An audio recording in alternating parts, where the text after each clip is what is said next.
Hi friends! ఈ వీడియోలో మనం వేములవాడలో ఉన్న శ్రీ రాజరాజేశ్వర స్వామి వారి ఆలయం గురించి తెలుసుకుందాం.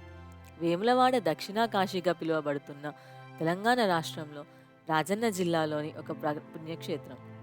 రాష్ట్ర రాజధాని హైదరాబాదుకు 162 కిలోమీటర్ల దూరంలో ఉంది. ఈ దేవాలయంలో శ్రీ రాజరాజేశ్వర దేవి సమేతుడై రాజరాజేశ్వరుడు లింగ రూపంలో వెలసి నిత్యం పూజలు అందుకుంటున్నాడు. భాస్కర క్షేత్రంగా, హరిహర క్షేత్రంగా పిలువబడే ఈ క్షేత్రం గురించి భవిష్యోత్తర పురాణంలో రాజేశ్వర ఖండంలో చెప్పబడింది.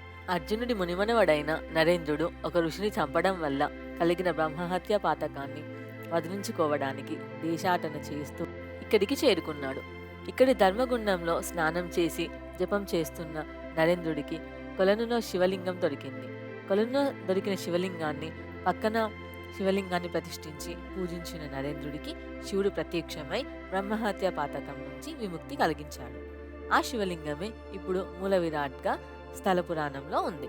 పశ్చిమ చాళుక్యులు నిర్మించిన రాజరాజేశ్వర స్వామి దేవాలయము వేములవాడ ప్రసిద్ధి చెందింది. శివరాత్రి రోజున 3 లక్షలకు పైగా భక్తులు రాజరాజేశ్వర స్వామిని సేవించుకుంటారు. ఆ రోజున ప్రత్యేక పూజలు జరుపుతారు. సుమారు 100 మంది అర్చకులతో మహాశివలింగార్చన జరుగుతుంది. అర్ధరాత్రి వేళ శివునికి ఏకాదశ రుద్రాభిషేకం చేస్తారు. రాత్రి వేళ దీపాలంకరణతో దేవాలయం దేదీప్యమానంగా వెలుగుతూ ఉంటుంది.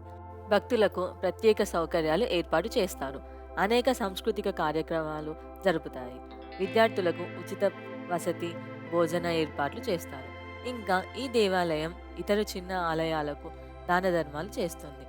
రాష్ట్రంలో అత్యధిక ఆదాయం కలిగి దేవాలయాల్లో ఇది ఒకటి. గ్రామాభివృద్ధి నిమిత్తం సంవత్సరానికి 8 లక్షల రూపాయలు ఖర్చు చేస్తుంది ఈ దేవస్థానం. కాశీ, చిదంబరం, శ్రీశైలం, కేదారేశ్వరంని పావనం చేసిన శివుడు వేములవాడకి చేరుకున్నాడని ఒక కథనం. వేములవాడ గుడి ఆధ్వర్యంలో 1956 నుండి వేములవాడ, కరీంనగర్, ధర్మపురిలో సంస్కృత విద్యాస్థలాలు నిర్వహణ జరుగుతుంది. అంతేకాకుండా ఇక్కడ అతి పురాణమైన భీమన్న ఆలయం కూడా ఉంది.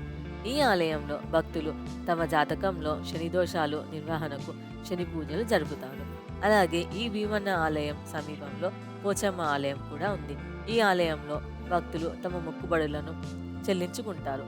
వేరే ప్రాంతాల నుంచి భక్తులు ఇక్కడికి వచ్చి రాజేశ్వర స్వామిని, అమ్మవారిని దర్శించుకొని రాత్రిపూట ఒక నిద్ర చేసి వెళ్తారు.